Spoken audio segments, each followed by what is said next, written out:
상한 자를 고치시는 주님, 하늘의 아버지 날 주관하소서. 주의 길로 인도하사 자유케 하소서. 새 일을 행하사 웅케 하소서. 의의 주이고 목이 마르니 성령의 기름 부소서. 의의 주이고 목이 마르니 내 잔을 채워. 마음이 상한 자를 고치시는 주님, 마음이 상한 자를 고치시는 주님, 하늘의 아버지 날 주관하소서. 주의 길로 인도하사 자유케 하소서. 새 일을 행하사 웅케 하소서. 의의 주이고 목이 마르니 성령의 기름 부소서. 의의 주이고 목이 마르니 내 잔을 채워 주소서. 성령으로 채우사, 성령으로 채우사 주 보게 하소서. 주의 임재 속에 은혜 알게 하소서. 주 뜻대로 살아가리 세상 끝날까지. 나를 빚으시고 새날 열어주소서. 의의 주이고 목이 마르니 성령의 기름 부소서. 의의 주이고 목이 마르니 내 잔을 채워. 우리 성령으로 채우사 한 번 더 부릅시다. 성령으로 채우사 주 보게 하소서. 주의 임재 속에 은혜 알게 하소서. 주 뜻대로 살아가리 세상 끝날까지. 나를 빚으시고 새날 열어주소서. 의의 주이고 목이 마르니 성령의 기름 부소서. 의의 주이고 목이 마르니 내 잔을 채워. 우리 계속해서 반주를 해주시고요. 우리 함께 한번 좀 기도했으면 좋겠습니다. 조용하게 한번 마음을 정돈하고 가다듬는 기도를 드렸으면 좋겠습니다. 여러분, 성경은 분명히 우리에게 말씀합니다. 하나님을 간절히 찾는 자들에게 하나님은 그분을 나타내시고 함께 하시고 그 어떤 어려움 중에라도 그의 오른손을 붙들어 일으키신다 말씀합니다. 예배의 자리에까지는 나왔지만 우리 안에 하나님을 향한 갈망이 있는가?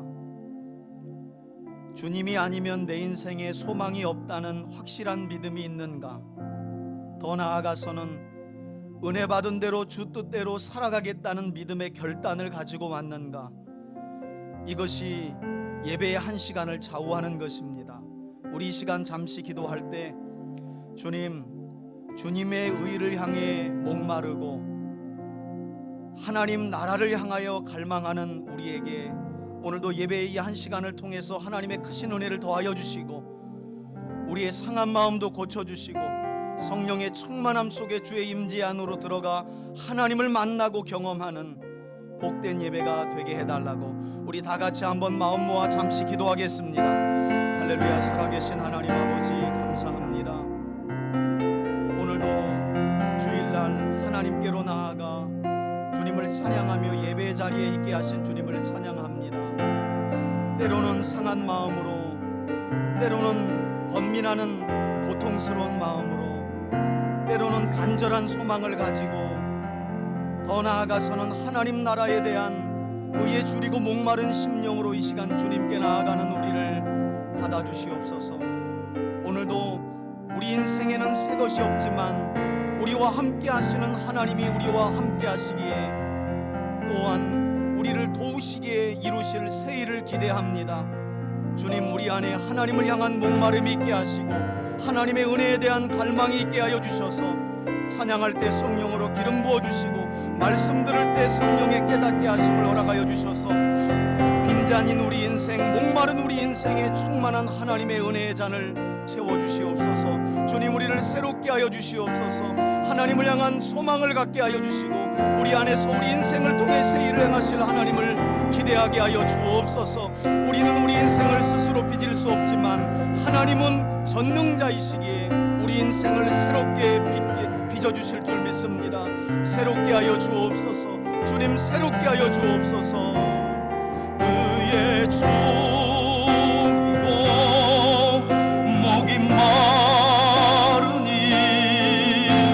성령의 기름 부소서. 다 같이 찬양합시다. 의의 종이고 목이 마르니 내 산을 우리 한 번만 더 간절한 마음으로 의에 줄이고 목이 마릅니다.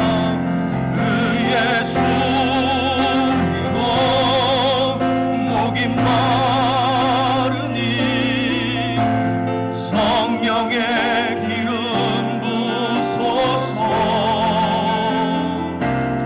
의에 줄이고 목이 마르니 내 산을 채워 주소서. 세상은 들리고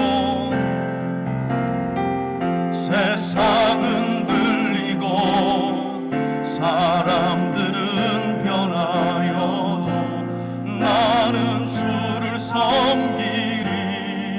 주님의 사랑은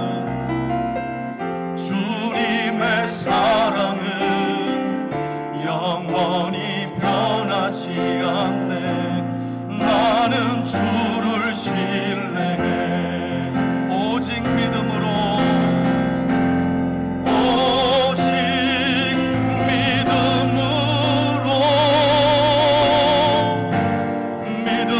내가 살리라. 오직 믿음으로 내가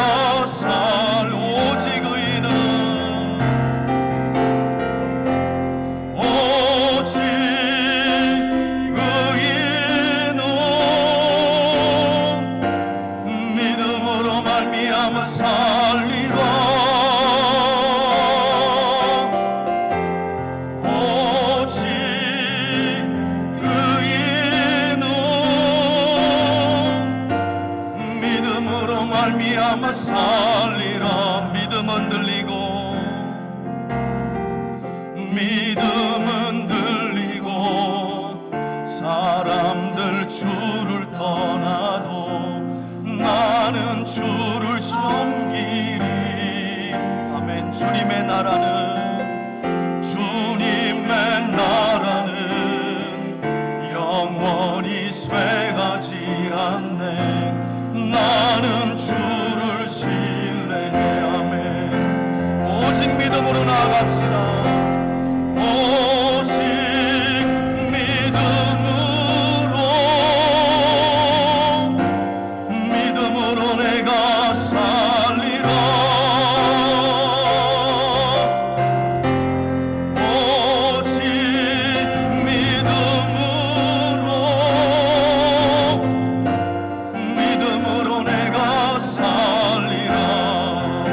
하나님 앞에 의인입니다.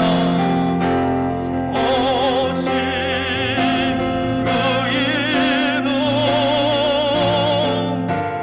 믿음으로 말미암아 살리라. 오직 의인은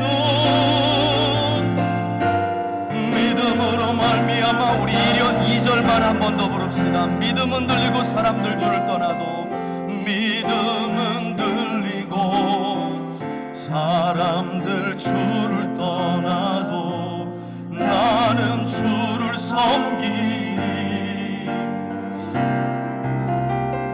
주님의 나라는 영원히 쇠하지 않네. 나는 주를 신뢰해.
예수를 나의 구주 삼고 힘차게 부릅시다. 예수를 나의 구주 삼고 성령과 피로써 거듭나니 이 세상에서 내 영혼이 하늘의 영광 누리도다.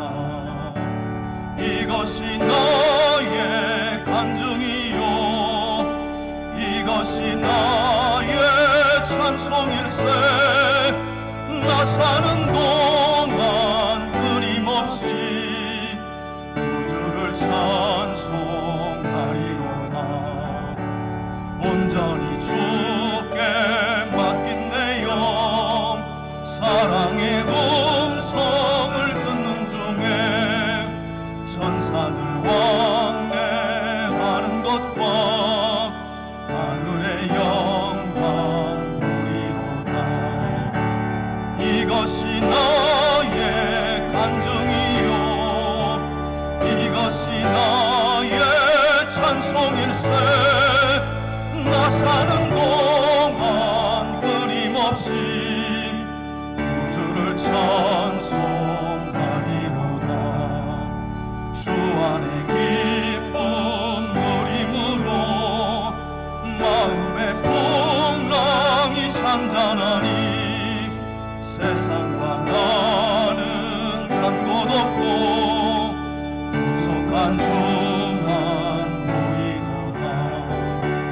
이것이 나의 간증이요 이것이 나의 찬송일세. 나 사는 동안 끊임없이 구주를 찬송하리로다.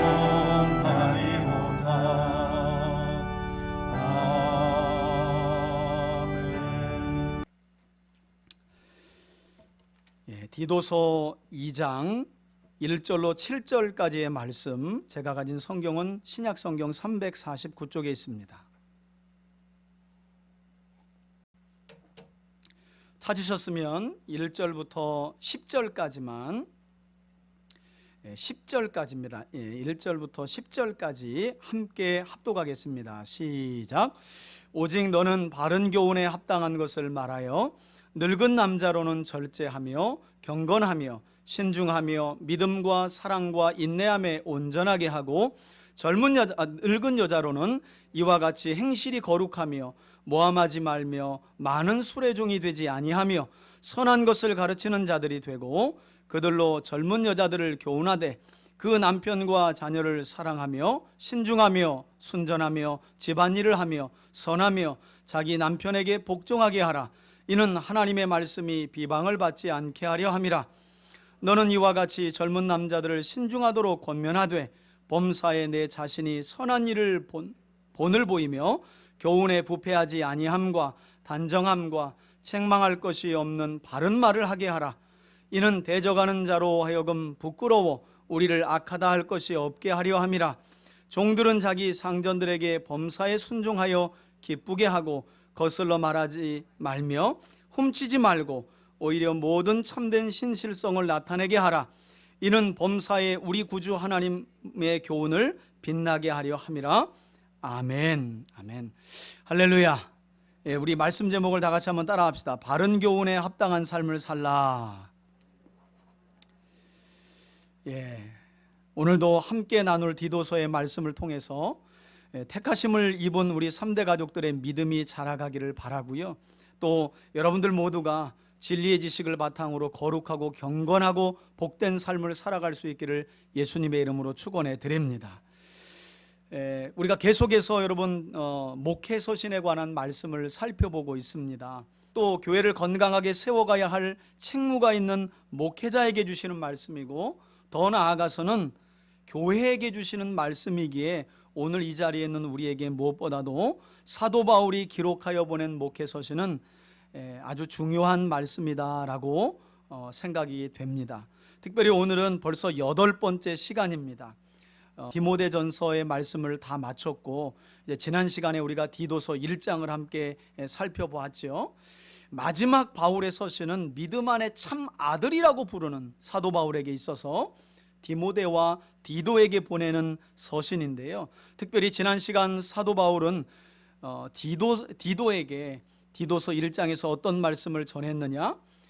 대리인이자 동역자 또 사역자인 디도에게 그를 지중해에 있는 크레타 섬의 각성에 세워진 사도 바울이 개척한 교회입니다. 크레타 섬의 각성에 세워진 교회는 바로 그 사도 바울이 개척하여 세운 교회들에게 남겨둔 이유를 지난 1장에서 밝혔습니다. 그리고 그것이 디도서 3장 전체 아주 중요한 핵심 요지라는 사실도 제가 말씀을 드렸습니다.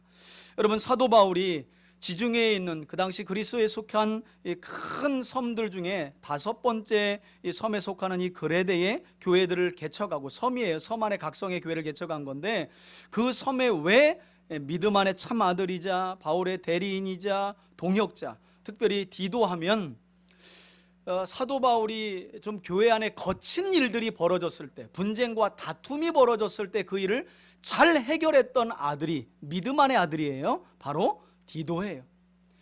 디모데는 좀 유약하고 마음이 부드러운 사람이에요. 반면에 디도는 아주 거칩니다. 그러다 보니까 교회 안에 있는 분쟁이나 다툼의 문제를 잘 해결해요. 누구를 대신해서? 사도 바울을 대신해서. 그래서 사도 바울은 이 디도라는 대리인이자 동역자 또 믿음 안의 참아들을 그레데 섬에 세워진 각성의 교회들에 남겨두었던 것인데, 그 이유를 이렇게 밝힙니다. 이는 내가 너를 그곳에 남겨둔 이유는 그곳에 내가 하지 못한 사역을 네가 마무리 짓고, 우리 성경에 보면 바로잡고, 그러니까 바로잡아야 될 일이 많아요. 교회 안에는. 제가 목회한 지 벌써 지금 19년 이렇게 돼가는데 정말 그런 것 같아요. 눈 뜨면 교회 안은 바로잡아야 할 일이 많아요. 하나님의 말씀을 기준으로 해서. 뭐 사도 바울이라고 별다를 바 있었겠어요? 바울이라고 모든 걸 다 할 수 있는 게 아니잖아요. 그리고 홀로의 몸으로 얼마나 바빴겠어요. 그러다 보니까 차마 교회는 세워놨지만 온전한 교회로 세우질 못한 거예요. 그 일을 디도 네가 좀 잘했으면. 이 첫 번째 이유를 밝혔고요. 두 번째로는 이와 같이 교회가 건강하게 디도를 통해 바로잡혀 잘 세워져 가기 위해서 협력해야 할 지도자들, 바로 장로들이죠. 그 장로를 잘 세워서 교회 안에서는 무엇보다도 진리의 말씀 외에 다른 교훈들이 가르쳐지지 않도록 하라. 이것이 바로 사도 바울이 사실은 디모데를 에베소 교회에 남겨둔 이유였고, 디도를, 또 다른 믿음 안의 참아들 디도를 크레테 섬의 각성에 세워진 교회들 안에 남겨둔 이유였습니다. 우리가 짐작해 볼 수 있는 것은 사도 바울의 말년 사역의 교회들이 얼마나 어지러웠는지를 한번 생각해 볼 수 있어요. 저마다 자기가 믿는 게 맞다고 사람들을 모아놓고 그것이 거짓된 교리고 잘못된 가르침인지도 모르고 막 가르치는 거예요. 그런 일들이 너무 많아서 교회가 어지럽고 무너져가고 있었어요. 그래서 바울은 가장 믿을 만한 두 믿음 안의 참아들인 디모데와 디도에게 건강한 교회, 성경적인 교회를 세워가기 위해 이와 같이 목회자에게, 교회에게 권면의 말씀을 편지로 써서 보낸 거죠. 여러분, 이렇게 디도서 1장에서는 디도를 크레타 섬에 남겨둔 이유에 대해서 핵심적으로 밝혔는데요. 사도 바울이 오늘 우리가 함께 살펴볼 디도서 2장의 말씀을 보면 사도 바울은 조금 더 이야기를 진전시킵니다.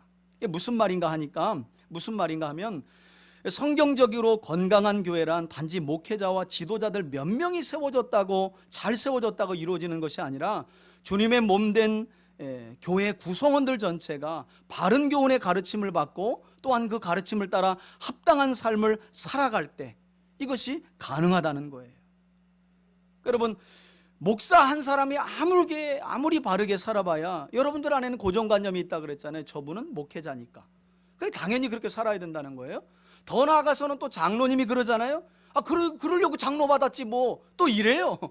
그럼 도대체 누굴 본받겠다는 거예요.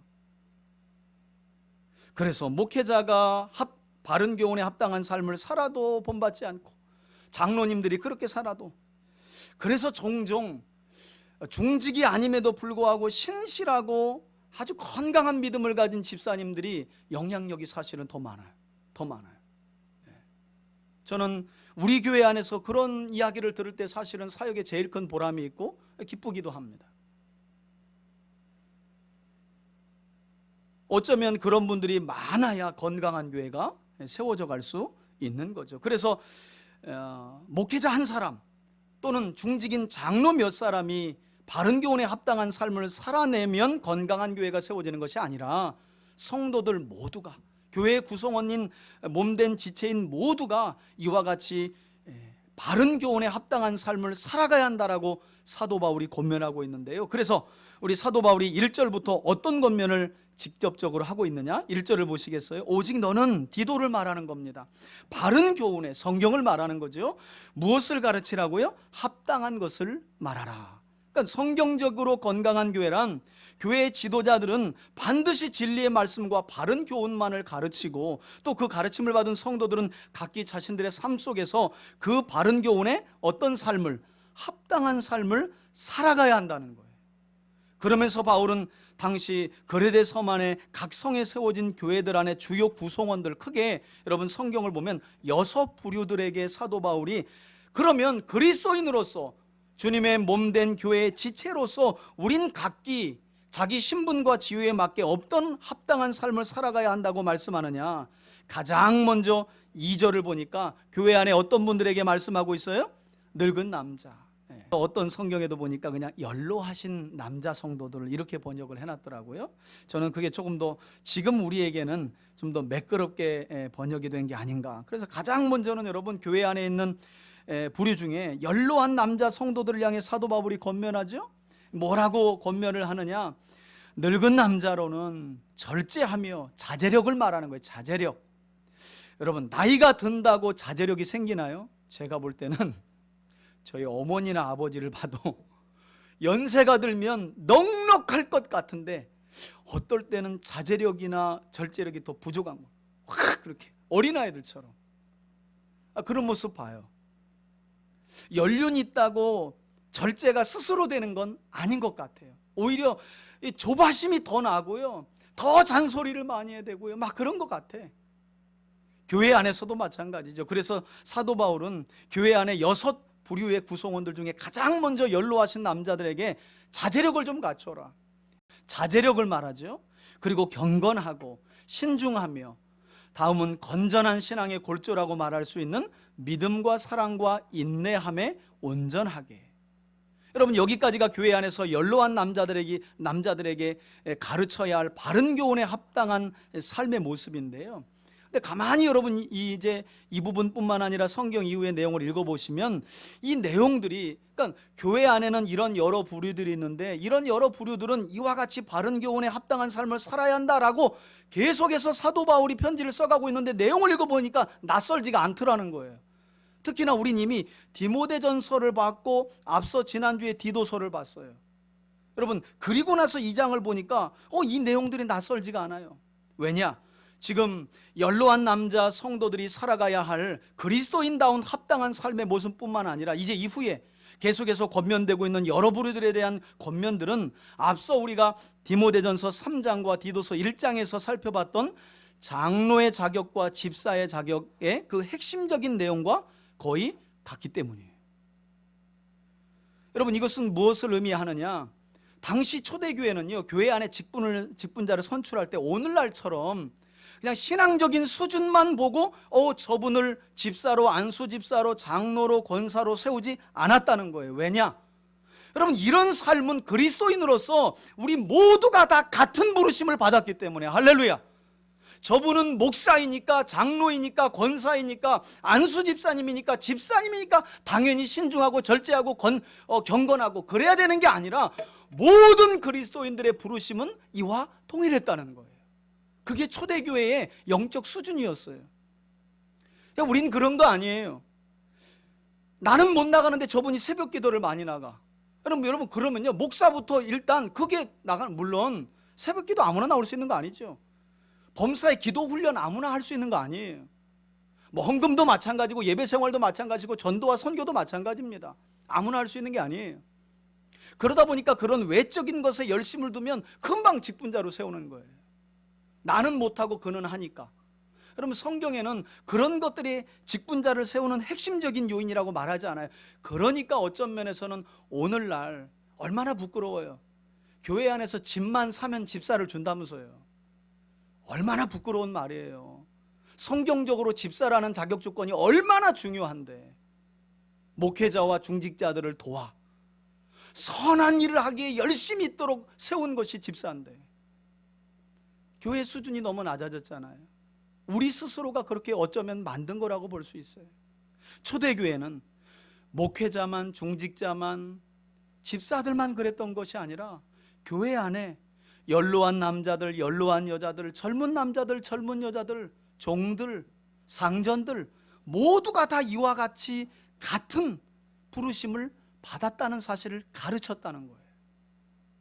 그러면 초대교회는 어떤 사람들을 리더로 세웠느냐? 이런 삶을 기본적으로 살아가면서 사람들을 아우를 줄 아는 리더십이 있을 때 비로소 장로로, 중직자들로 세운 거예요. 여러분, 이 기준을 잘 살아간다 할지라도 리더십이 없는 분들이 있거든요. 그건 잘못된 건 아니에요. 본인의 기질도 포함되어 있으니까. 정말 자기 일을 열심히 하고 협력해서 잘해요. 그러나 사람들은 아울러서 리더를 잘 못해요. 이런 분들이 있을 수 있어요. 그러나 그런 부분을 잘하는 분들, 거기서 더 나아가서는 잘 가르치기까지 하는 분들을 교회는 장로로 세웠던 거죠.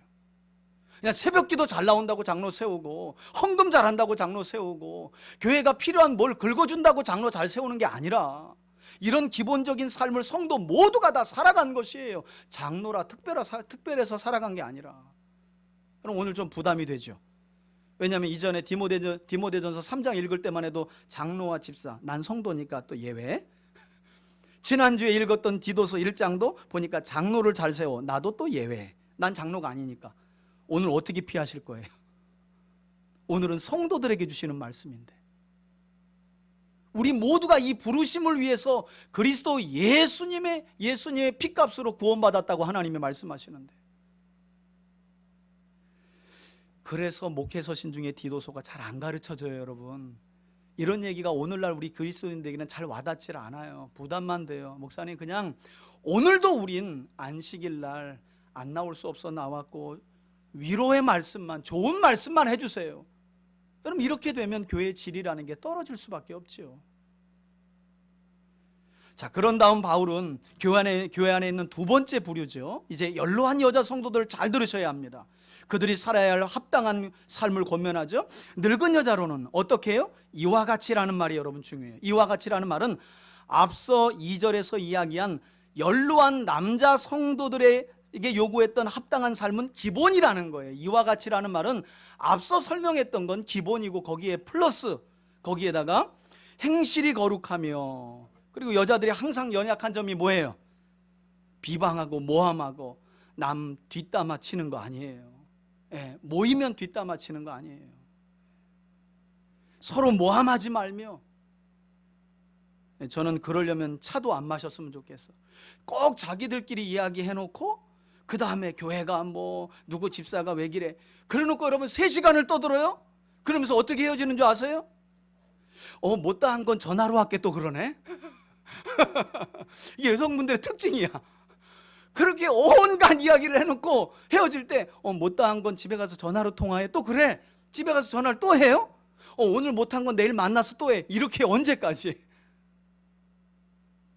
모함하지 말고, 또 많은 술의 종이 되지 말고 선한 것을 가르치는 자들이 되어야 된다. 특별히 연로한 여자 성도들은 이와 같이 합당한 삶을 살아가면서 누굴 교회 안에서 가르치라고 하는가? 여러분 잘 들으셔야 합니다. 신앙생활의 삶의 모본은요, 교회 안에 젊은 여인들에게는 목사가 될 수 없어요. 연로한 권사님들이나 연로한 집사님들이 젊은 여자 성도님들에게 본이 돼야 되는 거예요. 제가 가르치는 게 아니라. 오늘 여기 보면 그러잖아요. 연로한 여자 성도들이 젊은 여자 성도들을 가르쳐야 한다는 거예요.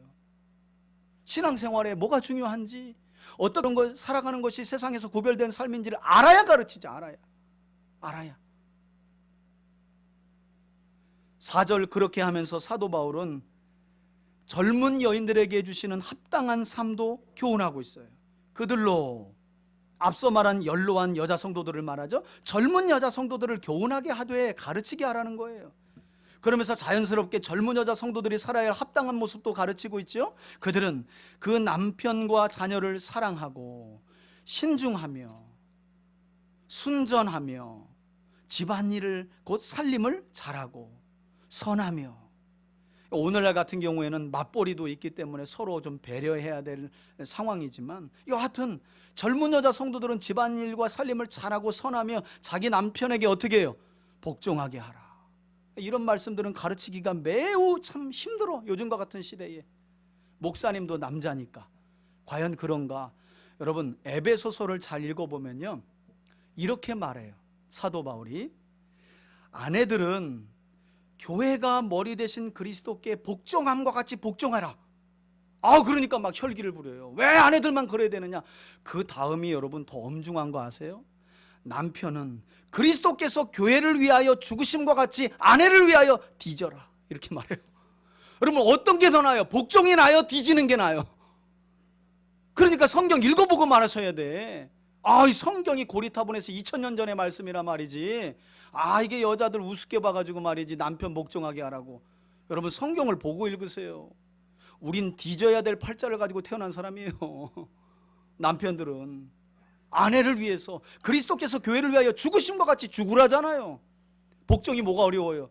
우린 죽어야 될 사람들인데. 할렐루야. 그러니까 그 성경 잘 읽어보고 얘기하셔야 돼. 아내들이여 복종할 수 있기를 바랍니다. 남편들에게. 왜냐하면 남편들은 여러분들을 위해서 죽어야 될 사람들이에요.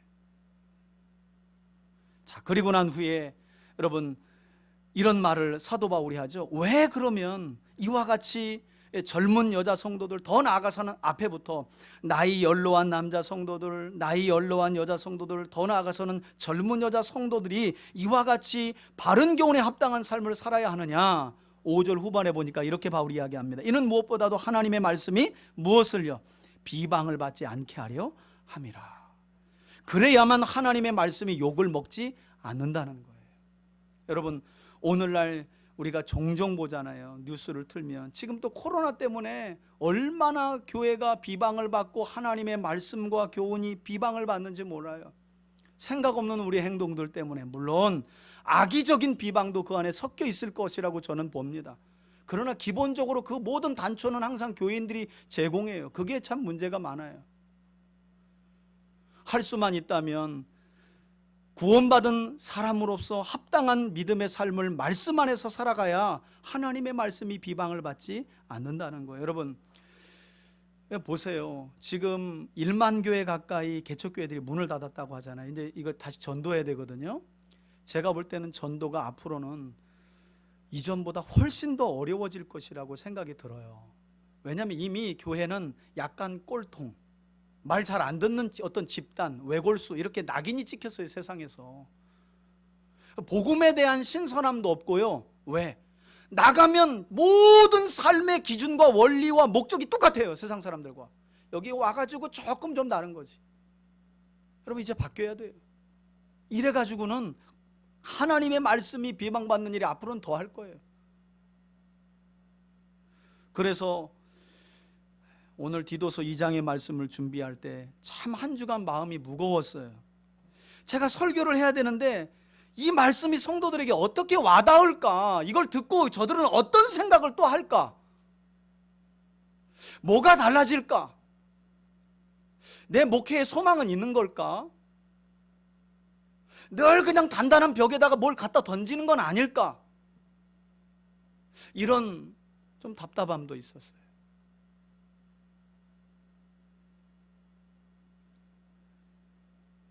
여러분, 오늘 디도서 2장의 말씀은 특별한 목회자와 특별한 장로 몇 사람에게 주시는 교훈이 아니에요. 교회 구성원들, 바로 모든 성도들에게 주시는 말씀이에요. 하나님의 말씀이 비방받지 않도록 우린 삶을 살아야 돼요. 이제는 가정에서도 이력이 났죠. 야, 너같이 믿으려면 난 교회가 안 다녀. 이게 한두 번 화가 나지 나중에는 그냥 그런가 보다 하는 거예요. 왜? 나도 안 바뀌니까. 여러분, 심각한 병이에요. 영적으로 심각하게 병든 거예요. 그리고 난 후에 바울은 6절을 보시면 이제 교회 안에 있는 네 번째 부류죠. 젊은 남자 성도들과 함께, 여러분, 당시 이 사도 바울의 목회 서신을 디도서라고 하는 목회 서신을 받고 있었던 목회자인 디도도 젊은 그리스도인이었거든요. 목회자였거든요. 그러니까 바울은 아울러서 젊은 남자 성도들과 디도를 함께 교육하는데, 합당한 삶을 가르치는데 뭐라고 하느냐? 그러니까 네 번째, 다섯 번째 부류 젊은 남자 성도들 안에 목회자인 디도에게까지 합당한 삶을 권면해요. 6절 보세요. 너는 이와 같이 젊은 남자들은 어떻게 살도록? 신중하도록. 여러분, 이 헬라어 역시도요, 술과 관련된 내용이에요. 술과 신중하도록 권면하되, 범사에 디도 내 자신이 젊은 남자 성도들을 가르칠 때는 본을 보이고 교훈에 부패하지 아니하며 단정해야 한다. 한마디로 남을 교훈하고 가르치는 일에 있어서는 진지하고 위험 있는, 그리고 단정한 태도를 보이라는 거예요. 삶으로 모본을 보이며 진리의 말씀을 가르쳐야 하는 자가 흥청망청하거나 단호하지도 않고 물에 물 탄 듯 술에 술 탄 듯 그렇게 하지 말라는 거예요. 그러면서 이어지는 8절에 보니까 책망할 것이 없는 바른 말을 하게 하라.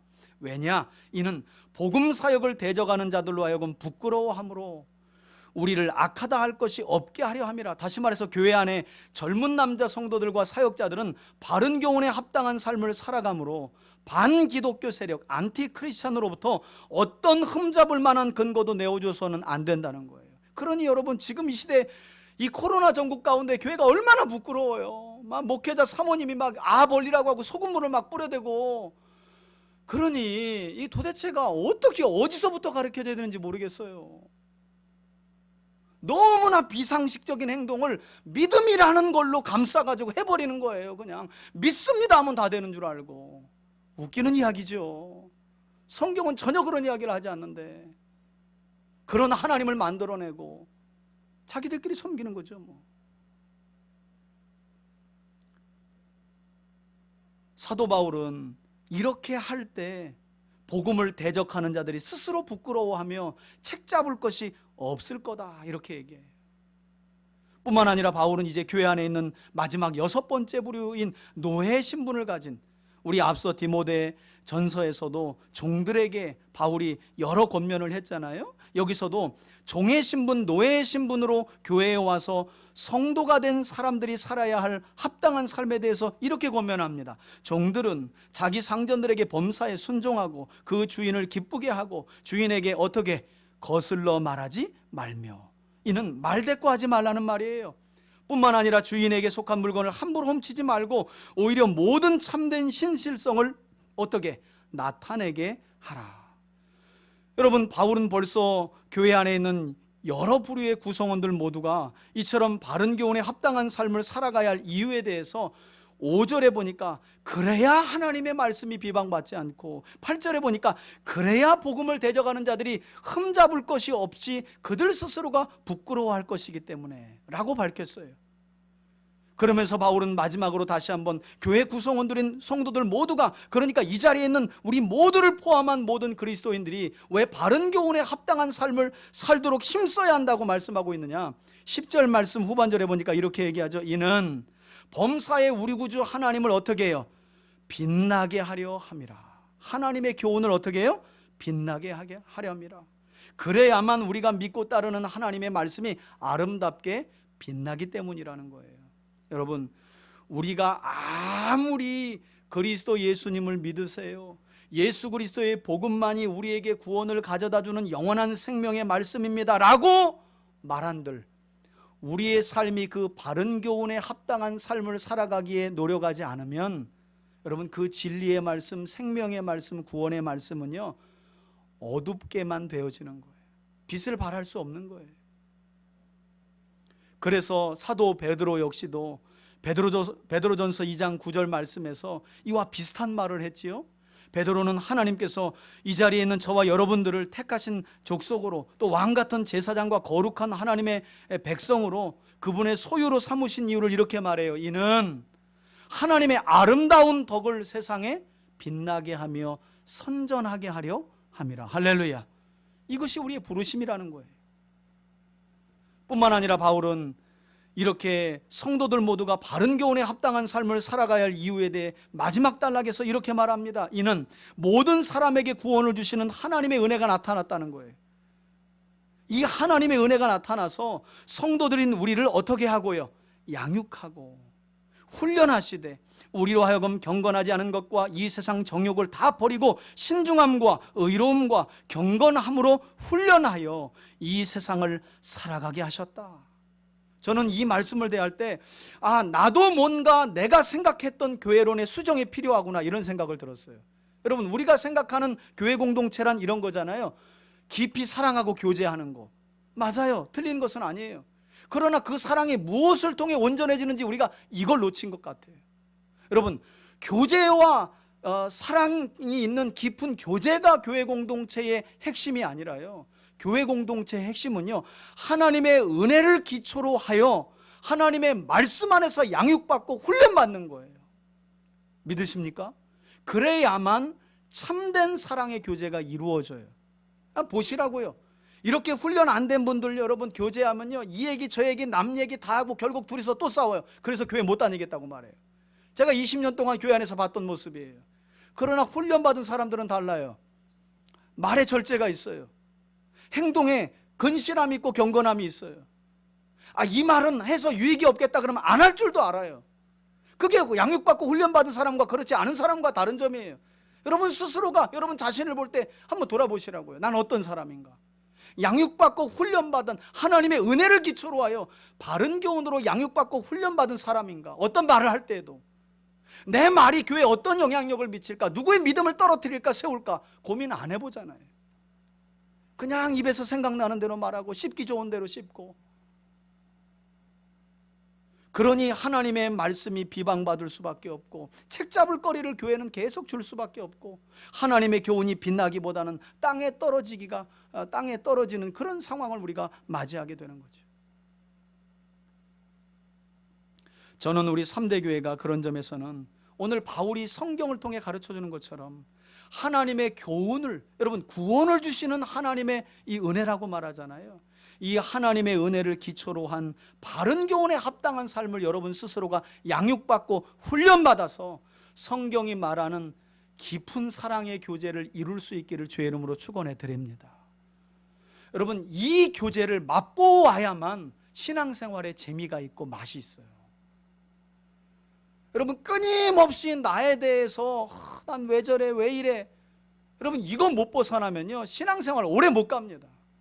나중에 지쳐요. 시간만 아깝다 생각하고 돈만 벌었다 생각해요. 그러기 위해 교회는 하나님의 바른 교훈과 진리의 말씀으로 성도들을 양육하고 훈련해야 되는 거예요. 합당한 삶을 살아가도록. 뭐 장로 될 것도 아닌데 난 목사 될 것도 아닌데 언제 목사라고 말해요? 언제 장로라고 말해요?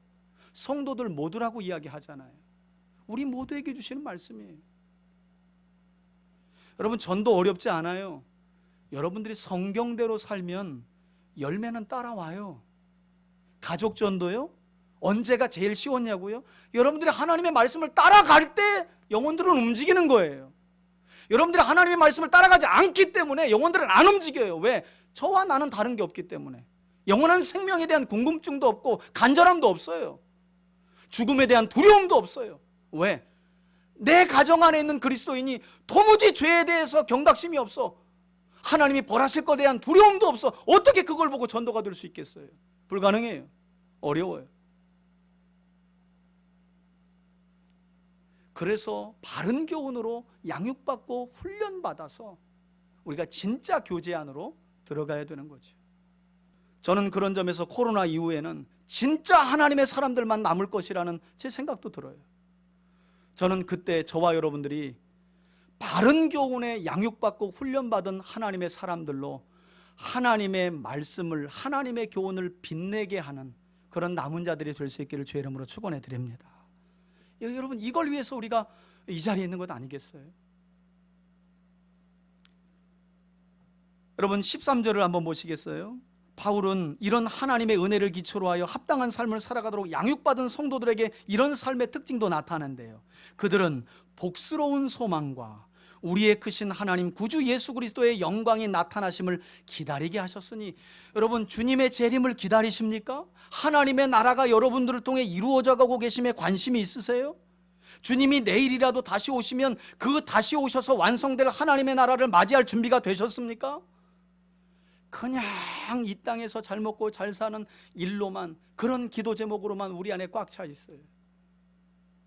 그러나 진리의 말씀과 바른 교훈으로 양육받고 훈련받은 성도들은 이처럼 다시 오실 주님과 그의 나라를 기다린다는 거예요. 주님의 비유에 마치 기름등 뿔과 충분한 기름을 들고 새신랑을 기다렸던 지혜로운 다섯 처녀처럼, 저는 우리 3대 가족들이 이런 지혜로운 다섯 처녀처럼 주님의 다시 오심과 이 땅에 완성될 하나님 나라를 기다리는 믿음으로 세워질 수 있기를 주의 이름으로 축원해 드립니다. 여러분, 이게 진짜 믿음이에요. 뿐만 아니라 바울은 하나님께서 아예 이런 바른 교훈에 합당한 삶을 위해 우리를 구원하신 것이라고 말해요. 14절 보세요. 그가 우리를 대신하여 자신의 생명을 십자가에서 내어주심은 모든 불법에서 우리를 속량하시고 구원하시고 마침내 우리를 깨끗게 하사 어떤 자들로 부르려고요? 모든 선한 일을 열심히 하는 자기 백성이 되게 하려 하심이라. 이게 우리 부르심의 목적이라는 거예요. 그러니까 교회와 성도들은 직분 얻기 위하여 어떤 일을 열심히 할 것이 아니라, 목회자의 눈에 들어오기 위해 어떤 일을 열심히 할 것이 아니라, 하나님께서 부르신 자기 백성 되기 위해서, 하나님의 진짜 백성 되기 위해서 모든 선한 일을 열심히 해야 할 줄 믿습니다. 맡겨진 모든 것들. 그래서 바울은 이제 이후에 우리가 함께 살펴볼 마지막 목회 서신인 디모데후서 3장에서도요 이런 말씀을 해요. 바로 하나님께서는 성도들로 하여금 이처럼 모든 선한 일을 할 수 있는 능력도 구비하며 갖추도록 하셨다. 그러기 위해 교훈과 책망과 바르게 함과 의로 교육하기에 유익한 무엇을 우리 손에 들려주셨다고요? 성경, 하나님의 감동으로 기록된 성경을 우리에게 들려주셨다는 거예요. 그러면서 마지막 결론에서 바울이 말하죠. 여러분 15절 보세요. 디도야, 이와 같은 성도들이 살아가야 할 바른 교훈에 합당한 삶에 대해 모든 성도들을 향하여 너는 이것을 어떻게 해요? 첫 번째는 말하고, 지금 저처럼 말하라는 거죠. 안 들으면 권면도 하고, 더 안 들으면 어떻게 해요? 내게 준 모든 권위로 어떻게 책망을 해서라도, 치리하고 꾸짖어서라도 누구에게든지 너는 이 바른 교훈을 가르쳐서 합당한 삶을 살아가게 하는 일에 있어서는 업신여김을 받지 말아라. 말하고, 그래도 안 들으면 권면하고, 그래도 안 들으면 어떻게? 책망하고. 문제는 말하는 것까지 듣고 권면하는 것까지 들어도 책망하면 기분 나빠. 교회를 나가. 그래서 교회가 어지러워져요. 우리 이제 말씀을 배운 사람들이기 때문에 저는 그대로 하려고 그래요. 그대로. 여러분들 영혼을 위해서. 제 목회 야망이 아니라 여러분들 영혼을 위해서. 바라기는 우리 3대 교회에 속한 성도들 모두는 오늘 이 시간 함께 나눈 우리 디도서 2장의 말씀처럼 바른 교훈인 성경 66권의 말씀 안에서 하나님께서 우리에게 주신 하나님의 은혜를 힘입기를 바라고요. 각기 자신의 신분과 위치에 맞게 합당한 삶을 살아가도록 노력하기를 바라고요. 그러니까 여러분 좀 이런 수준이 되면 좋잖아요. 3대 교회 장로님 하면 뭐 주일 예배 안 빠지고 뭐 새벽 기도 나오고 11조 안에서 세웠다. 여러분 이건 열심히 있는 사람들이 얻는 직분이지 신실한 사람들이 없는 직분은 아니잖아요. 최소한 저는 우리 교회 안에서 장로직이 세워지고 중직자가 세워질 때 오늘 주신 이 말씀을 기본으로 하여 잘 가르치며 리더십이 있어서 성도들을 이끄는 자들이 좀 세워졌으면 좋겠어요. 세워졌으면 좋겠어요. 그런 분들이 장로님들로 좀 세워졌으면 좋겠어요. 그래서 그 감히 아무도 저분은 그거 열심히 해서 받았어 이런 소리 안 나오도록 집사 때부터 달랐고 젊었을 때부터 달랐고 나이 들으니 더 다르고 그래서 결국 교회는 그를 중직으로 세웠다. 이렇게 돼야 성경적이지 않겠어요? 저는 그런 합당한 삶을 살아가는 우리 모두가 되기를 바라고, 그래서 오늘 사실은 여러분 5절과 8절과 10절이 오늘 이 모든 합당한 삶을 권면하는 내용의 핵심이에요. 이런 우리의 삶을 통해 하나님의 말씀이 비방받지 않고 흠잡을 만한 모욕을 당하지 않고 더욱 아름답게 하나님의 교훈이 빛나도록 하는 것. 여러분 이렇게 살아가는, 이렇게 바른 교훈에 합당한 삶을 살아가는 사람들에게 하나님은 우리에게 필요한 은혜도 주시고 복도 주실 줄 믿습니다. 그런 삶을 살아가는 여러분들이 되시기를 바라고요.